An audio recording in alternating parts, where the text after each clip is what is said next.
Mon club de moto m'a présenté Pierre Fairbank, qui est un champion paralympique. Et suite à cette rencontre, moi qui n'étais pas sportif avant, je suis venu le voir et j'ai tout de suite trouvé ça joli, beau et rapide, surtout rapide. Donc du coup, je me suis dit pourquoi pas essayer.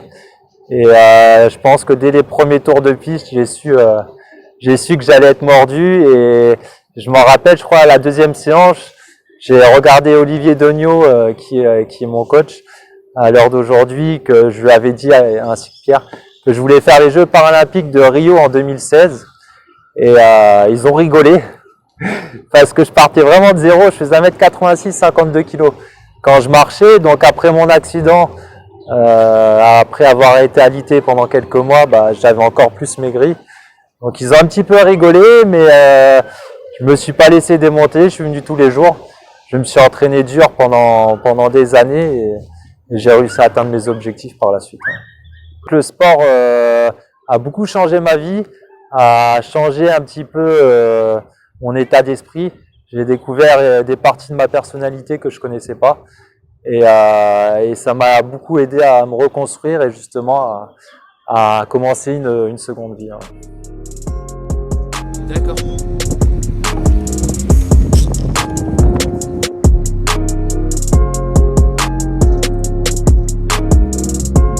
C'est les Jeux paralympiques, faut pas oublier, ça reste quand même un niveau supérieur que des championnats du monde ou des championnats d'Europe.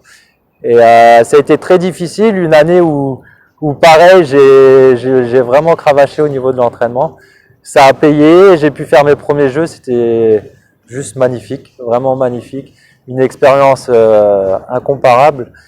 Et bon, après, il s'est passé ce qui s'est passé lors de ces Jeux. On peut pas arriver, c'est pas comme dans un film. On peut pas arriver, être l'outsider et faire des médailles tout de suite. Donc malheureusement, je saute en demi-finale. Mais avoir fait les demi-finales quand même aux Jeux paralympiques, c'était déjà énorme. Et après, je me suis dit, bon, la prochaine étape, c'est de faire une médaille aux Jeux paralympiques, au prochain. Et du coup, c'était Tokyo en 2020. À la base, bon, avec le contexte actuel, ça s'est décalé d'une année. Ce qui est un peu triste dans tout ça, c'est que à l'annonce des reports des Jeux de 1 an, donc c'était 5 jours avant le 1er avril, et ça faisait 1 an que je bataillais pour rester dans le top 6 mondial, parce qu'en fait, si je restais dans le top 6 mondial, j'ouvrais un quota pour l'équipe de France, et ce quota m'était attribué. Donc à 5 jours près, j'ai été qualifié pour les Jeux paralympiques de Tokyo, et comme ils ont tout décalé d'1 an, donc du coup, je suis obligé de garder ce top 6 mondial jusqu'à l'année prochaine, le 1er avril de l'année prochaine, et c'est là que ça va commencer à être plus difficile. J'ai eu de la chance d'avoir fait un bon chrono, donc je suis encore actuellement dans le top 6.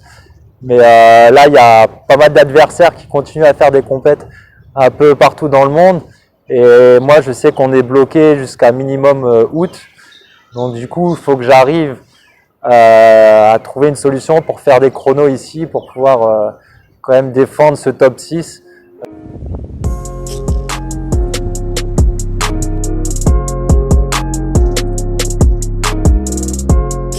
Ce que j'ai à leur conseiller, c'est de trouver un nouvel objectif, parce qu'il faut se reconstruire, il faut trouver justement comment compenser un peu ce qu'on ne pouvait pas faire avant et se trouver une nouvelle voie. Donc je les encourage, c'est sûr, à faire du sport, parce que le sport, qu'on soit valide ou pas, c'est quand même un élément qui nous fait garder la santé. Et du coup, c'est quand même très important d'en faire. Donc je les encourage à venir nous voir. Peut-être il y aura un nouveau talent qui pourrait être découvert, grâce à cette occasion. Et on a vraiment une équipe en or ici avec Olivier Dognaud, le CMS, Pierre Fairbank et tous les autres athlètes. On est vraiment quand même très soudés, il y a une bonne ambiance, donc je vous encourage à venir. Et si c'est pas le sport, trouvez quelque chose qui vous correspondra, et je pense que c'est très important pour se reconstruire.